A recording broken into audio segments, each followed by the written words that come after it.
същия начин, така. След това взимаш червено. И пак го промошваш с гънато и сега го отваряш и разкараш го и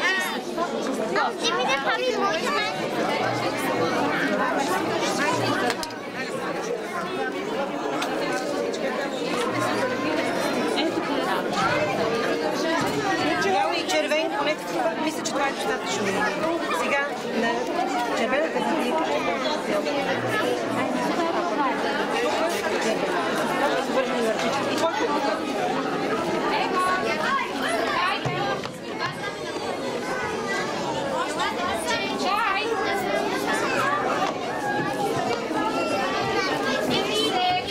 Днес сме се събрали най-вече, за да отпразнуваме празника на България 3 март. Безкрайно ви благодаря, че сте тук, че сте отделили от времето и че сте дошли да чуете нашите мили деца. Добре дошли, скъпи гости, на нашето мартенско тържество. Отдавна знам, че месец март е най-капризния и най-непостоянния месец в България. Тя казва, че ако един ден грее слънце, на другия като нищо, може да завали сняг. Пък дядо добавя тихо, че това било женски месец. Защо говори така, не знам. Но тук в училище научих, че през месец март има много празници и че най-голямият български национален празник е 3 март. Него честват всички българи, независимо къде живеят по света.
Днес празнуваме освобождението на България от турско робство.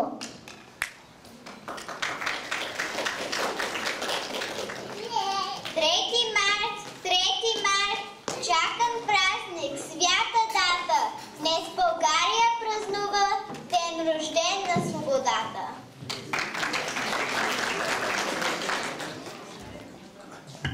Аз се радвам и гордея, че съм в България родена. Нашата родина мила, там където са родени, в Нина гнет, страшна мъка, Левски, Ботев, Караджата. Аз прекланям се пред подвига велик на българската майка героиня, с най-строгия и най-добрия лик. Тя дала своите деца в борбата, не склонила през врага глава. Пред нея майката на свободата, а шепна благодарствени слова. Левски, жив е до днес, той е нашия гордост, чест, той е твоята звезда, той е нашата скъпа свобода. Робство и неволя беден се редил, но сърцат пораснал малкия Васил. Неговите думи вдигнали на крак, беден и заможен, стар ти хлапак, ободрил народа в мъка и беда. Готви го да тръгне в боя за свобода.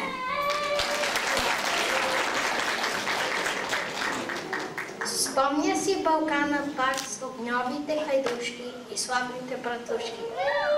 Тръгнали от Болгачак с богатирските си пушки да прогонят злия враг. Кой не знае Чавдар войвода, кой не е слушал за него? Овчар ли по планината или пък лети сиромаси? Водил бе Чавдар, дружина тъкмо до 20 години. И страшен беше хайдутен за чувачи и турци, а за клети сиромаси крило бе Чавдар войвода.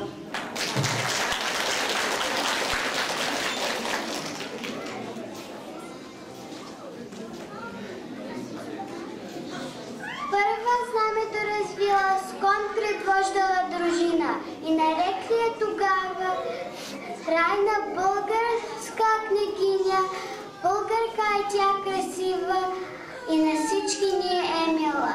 Българското лъвско знаме са обични и нощ е шила.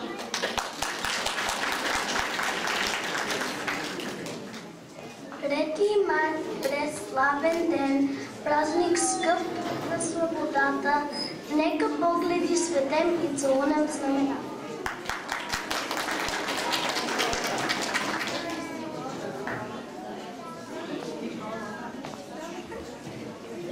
Днес тъй онда, път помъсламана, ка най-българска в сипка, влак на свобода. Като кажеш шипка, праща ни, защото шипка е за теб светиня. Тя озарява миналите ни и утрото за нашата родина. А стъпиш на шипка връх свещен, сложи цветя, коленичи смирено, че без този съдбоносен ден не щеше българче да си родено.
Гъсти оди ладят по урвата дива и тела я стелят и кръв я залива. Бури пойде бури, роях роях, Сулейман Мису и сочи върха пак и вика течете, там мусорите и одите те възпикове сърдити и елах кръволно въздухърста, върха кова, друг вик, ура!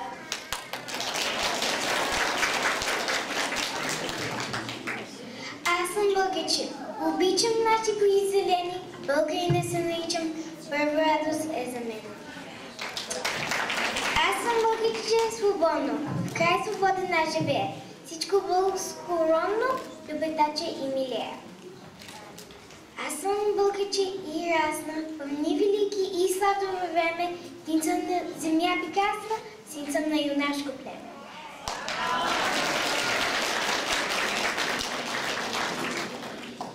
България, на здраве си на роси цяла хая. В морето чак опират планините, като море са ширни равнините. Земята ражда жито благодатно, най-едри плодове и грозде златно. Най-хубавите песни тук се пеят, най-светлите звезди над нея греят. Обичам моята родина. България, ти си най-красивото и спирано име на света. Поклоня пред твоите герои.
Обичам българските приказки и стихотворения.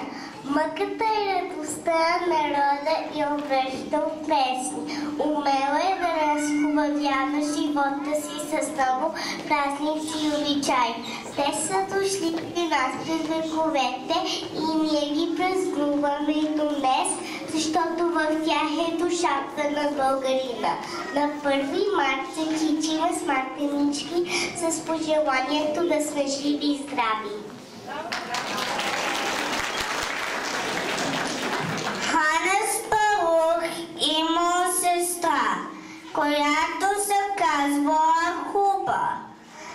Той е поканил на гости в земята, където живеел, в днесна България.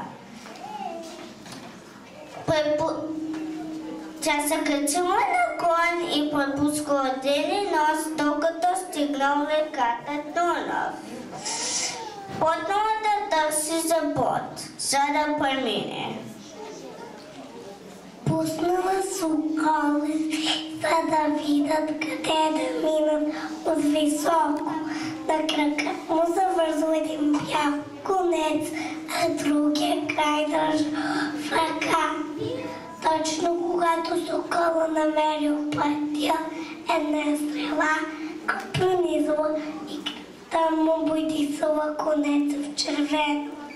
Сестрата на Ханес Барух последила конеца и намерила пътя, за да стигне при брат си в България.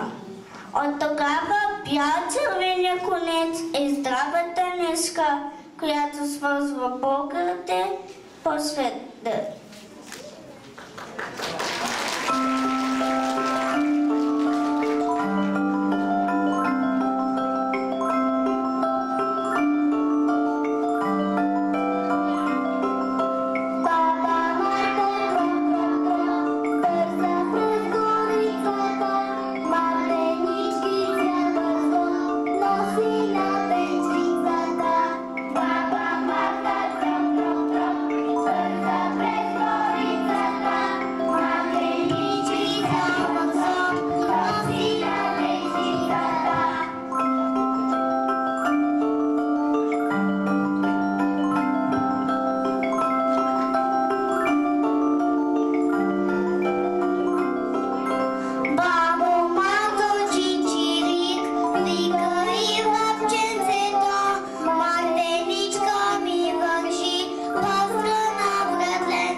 Вика и лъвченцето, антеничка ми вържи от страна връвленцето.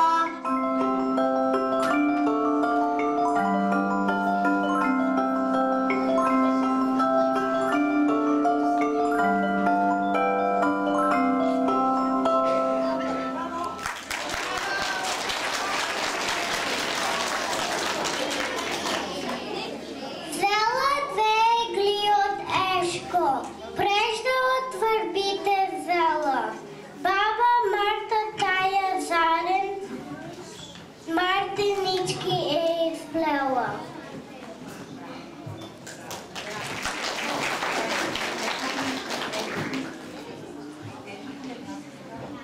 Ето ти една за здраве, ето ти една за сила. Баба Марта на децата пролет днес е подарила.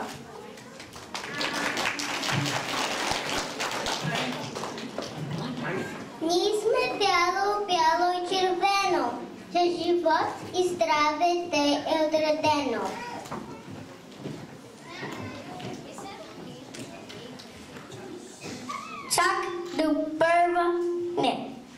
Чак до първа пойна пътица, за ни вързат на косица. Бяло и червено, бяло и зървено, живот и здраве те е отдадено, да не кичат на премени, за деца засмени. Тази пъстра мартеничка баба ми върза, да съм като ластовичка пъргава и бърза. Както тя е с куприна, бяла и червена, да съм цялата година бяла и червена. И ще стана аз тогава хубава, голяма, весела със смяна, здрава също като мама.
И да дойдат всичките, стеките, птичките, после на градини да чефтат градините, и латинки, ани, и бузури, сани, ябълки да зеят, юшка да затеят.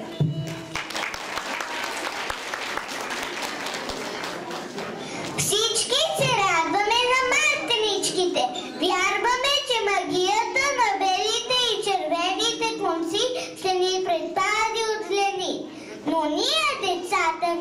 много се радваме на мама. Мили майки, сега ще ви поздравим за вашия празник 8 март, за да разберете колко много ви обичаме.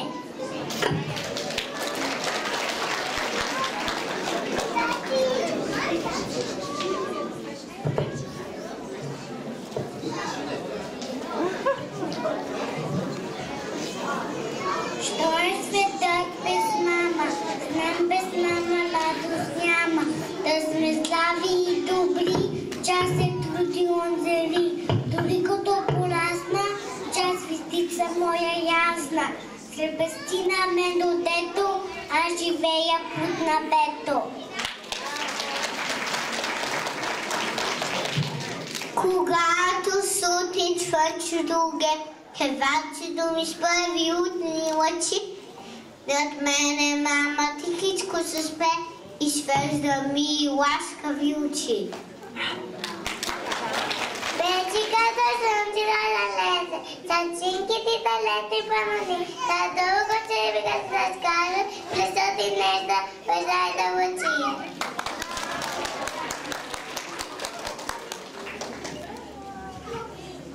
Дето си лъциш ми най-добра, дето си лъциш ми най-обид. Научи ми как да ти наричам, научи ми как ти избера най-хубавото, най-чудесно име, и ти казвам, научи ме. Браво! Искам, мамо, седна с мляко, аз да те наричам. Да завиди се през нас, аз колко много те обичам. Браво!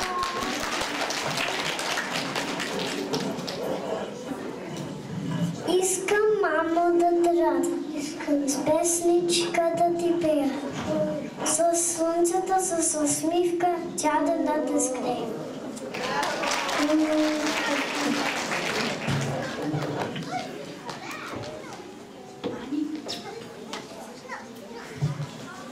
Благодаря ти, мамо, за твоя наморен труд, за грижите, за нощите безсънни. Христо, най-щастлива мамо.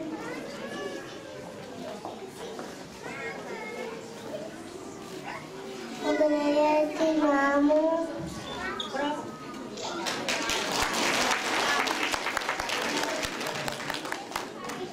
Ако има китка на света да побира цяла полета, клонките зелени и цветята, песните на птиците в колята. Ей, такава китка, ако има нея, бих ти подарил.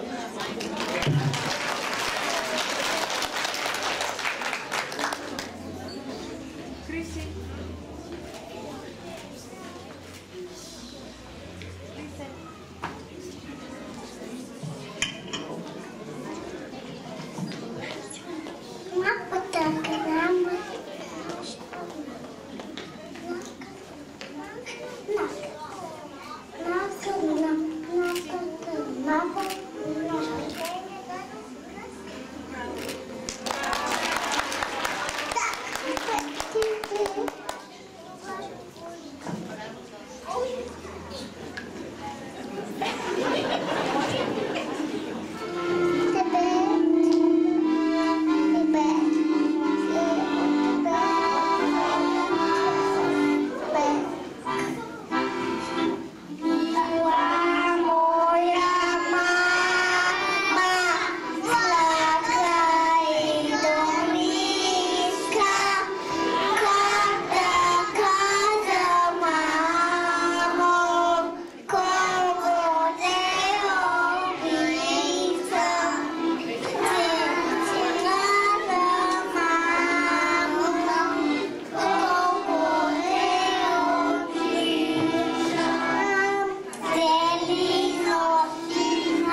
сега се свило. Твоята главичка на моето рамо почива. Можеш ли ден да изкариш без мама? Мама в чашата мляко налива. Сресва косата в плитка красива. Кърпи чораки с пробити петички. Мама се грижи за всички.